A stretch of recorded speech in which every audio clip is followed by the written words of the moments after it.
बीमारी डॉक्टर का पीछे ही नहीं छूट रहा हो, तो शिव महापुराण, विष्णु पुराण और स्कंद पुराण में जो पुरुषोत्तम कथाओं का वर्णन किया गया है, एक आटे का दिया, उसमें 4 बत्ती, आटे के दिए में 4 बत्ती रखें, तिल्ली का तेल डाल लें, थोड़ा सा उसमें सरसों का तेल डालें। महाराज घर के बाहर, अर्थात घर के अंदर के बाहर जो चौखट होती, चौखट से थोड़ा सा बाहर, बिल्कुल चौखट पे नहीं बैठना, थोड़ा सा बाहर, 9वीं तिथि के दिन शाम के 6 से 6:30 के बीच में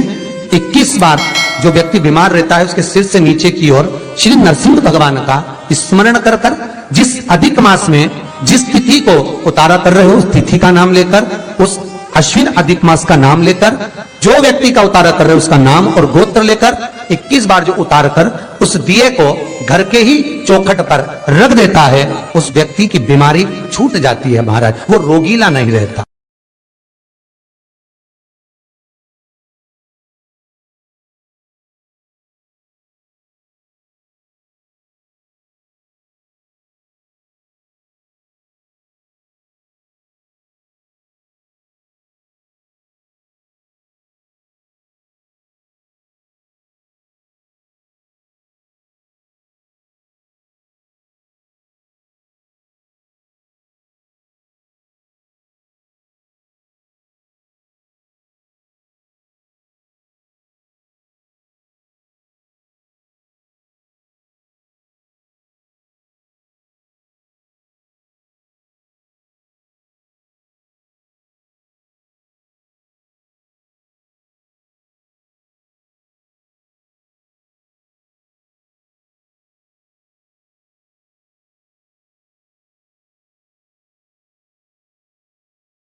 आपका कोई काम उलझ रहा है, आपका कोई काम ऐसा है जो बहुत दिन से उलझा हुआ है, चाहे वो कोर्ट कचहरी का हो, चाहे वो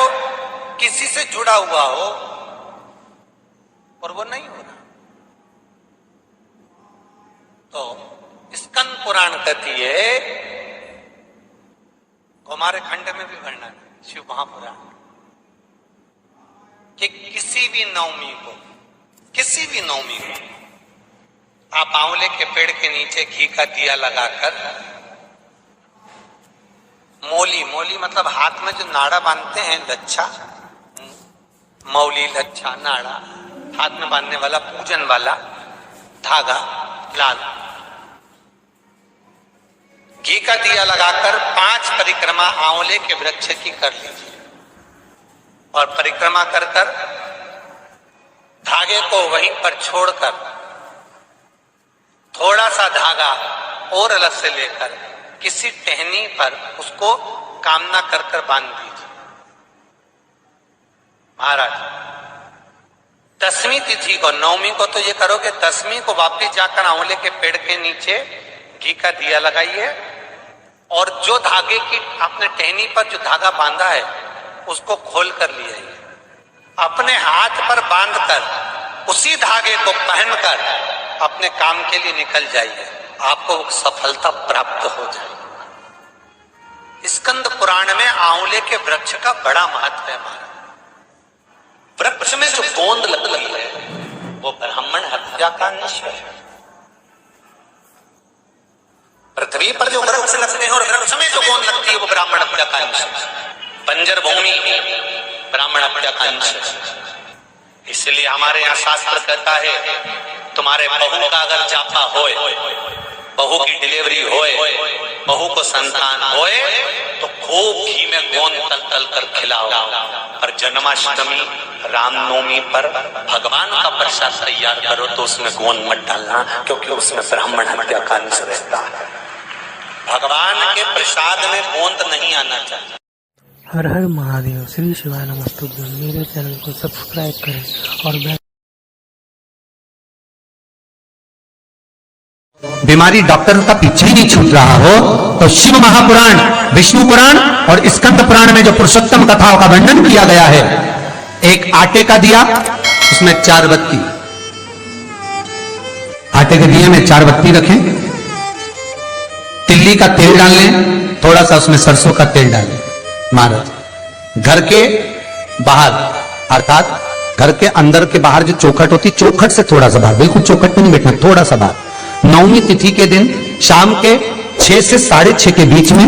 21 बार जो व्यक्ति बीमार रहता है उसके सिर से नीचे की ओर श्री नरसिंह भगवान का स्मरण कर कर, जिस अधिक मास में जिस तिथि को उतारा कर रहे हो उस तिथि का नाम लेकर, उस अश्विन अधिक मास का नाम लेकर, जो व्यक्ति का उतारा कर रहे हो उसका नाम और गोत्र लेकर 21 बार जो उतार कर उस दिए को घर के ही चौखट पर रख देता है, उस व्यक्ति की बीमारी छूट जाती है महाराज, वो रोगीला नहीं रहता। शुक्ल पक्ष की नवमी तिथि, बैसाख महीना, पीला चंदन घिसकर उस चंदन को एक सुंदर पीपल का कोमल पत्ता, कोमल पत्ता मतलब एकदम, एक तो पीपल का होता है कड़ला पत्ता, एकदम कड़क हो जाता है, और एकदम होता है कोमल पत्ता।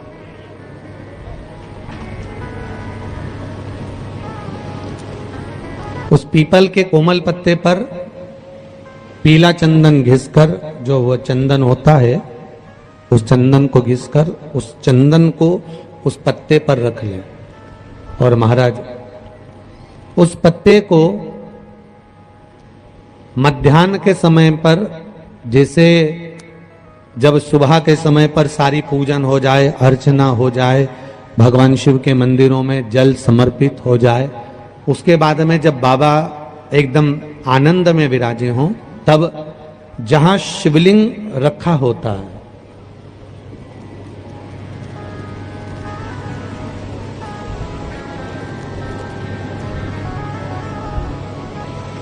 जैसे ये शिवलिंग है और ये कटी भाग जहां शिवलिंग रखा हुआ है, इस कटी भाग पर जहां शिवलिंग रखा है उसके पास में ही 3 उंगलियों से चंदन का लेपन उस कटी भाग पर करना है।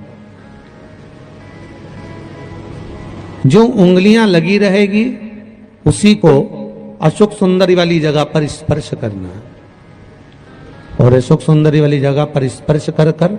कुछ देर तक चंदन लगे रहने देना है। उसके बाद में उस चंदन को वापस निकाल कर लेकर आना है। कटी भाग पर जो लगाया गया है उसको भी निकाल कर वापस लेकर आना है। फिर बाबा का स्नान नहीं कराना है, केवल चंदन लेकर आना है, उसी पीपल के पत्ते पर रखकर एक डिब्बी में उस चंदन को आप रख लीजिए। कुछ दिन जिसकी नेत्र ज्योति कमजोर है, चश्मा लग रहा हो, श्रवण शक्ति कमजोर हो, सुनाई कम दे रहा हो, उसके कंठ से इस ठोडी तक उस चंदन का तिलक लगाना प्रारंभ कर दीजिए, और नेत्रों के नीचे थोड़ा सा वो चंदन लगाना प्रारंभ कर दीजिए। लगभग 20 से 22 दिन तक आप उसका प्रयोग करिए, और एक रुद्राक्ष का जल शिव को समर्पित कर कर उस जल का आचमन करना प्रारंभ कर लीजिए। लगभग 22 दिन लगेंगे। धीरे धीरे फिर जाकर डॉक्टर को जांच करा लेना, नेत्र की ज्योति बढ़ना प्रारंभ हो गई है। पर विश्वास के साथ में, भरोसे के साथ में, क्योंकि सबसे मूल अगर कुछ है तो विश्वास मूल है।